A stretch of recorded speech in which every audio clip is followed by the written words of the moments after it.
नमस्कार। भारतवर्ष का गौरवशाली इतिहास यूट्यूब चैनल में आप सभी का हार्दिक स्वागत है। आज की वीडियो में हम महाराज पृथु की वंश परंपरा के बारे में जानकारी प्राप्त करेंगे। महाराज पृथु के बाद उनकी यशस्वी पुत्र विजिताश्व राजा हुए। उनका अपने छोटे भाइयों पर बड़ा स्नेह था, इसलिए उन्होंने चारों दिशाओं को एक एक भाइयों में बांट दिया। महाराज विदितासु ने हर्यक्ष को पूर्व दिशा का राज्य प्रदान किया, धूम्रकेश को दक्षिण दिशा का राज्य दिया, वृक को पश्चिम दिशा का राजा बनाया और द्रविण को उत्तर दिशा का राज्य प्रदान किया। महाराज विजितासु ने देवराज इंद्र से अंतर्धान होने की शक्ति प्राप्त की थी, इसलिए उन्हें अंतर्धान भी कहा जाता है। उनकी पत्नी का नाम शिखंडिनी था।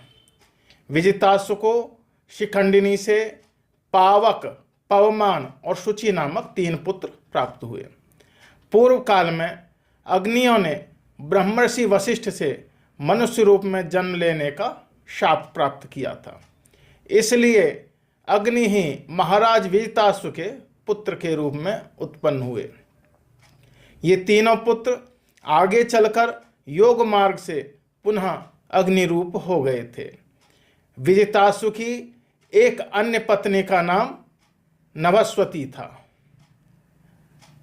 इस पत्नी से उन्हें हविर्धान नामक पुत्र की प्राप्ति हुई। महाराज विजितासु की दृष्टि में कर लेना, दंड देना, दंड शुल्क लेना आदि कर्तव्य बहुत ही कठोर तथा दूसरों के लिए कष्टदायक थे, इसलिए एक दीर्घकालीन यज्ञ में दीक्षित होकर उन्होंने स्वयं को राज्य कार्य से विरत कर लिया। भक्त भय भंजन परमात्मा की आराधना करके सुदृढ़ समाधि के द्वारा इन्होंने भगवान का दिव्य लोक प्राप्त किया।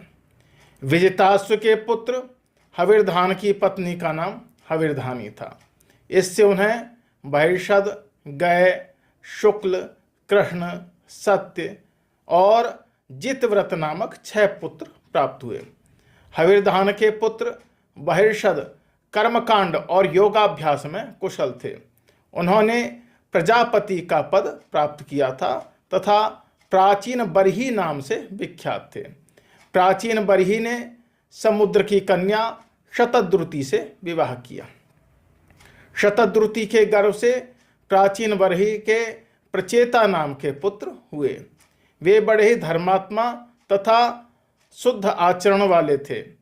जब उनके पिता ने उन्हें संतान उत्पन्न करने का आदेश दिया, तब वे सब तपस्या करने के लिए चल पड़े। उन्हें मार्ग में भगवान शिवजी दिखाई दिए। भगवान महादेव ने उन्हें एक स्तोत्र बताया। इसका जप करते हुए वे समुद्र के अंदर तपस्या करने लगे। उन्होंने 10,000 वर्ष तक तपस्या करते हुए भगवान श्री हरि की आराधना की। इस प्रकार हमने वीडियो के इस भाग में पृथु की वंश परंपरा के बारे में जाना। अगली वीडियो हम प्राचीन बरही के बारे में जानकारी प्राप्त करेंगे। मेरे साथ जुड़े रहने के लिए आप सभी का बहुत बहुत हार्दिक धन्यवाद। नमस्कार।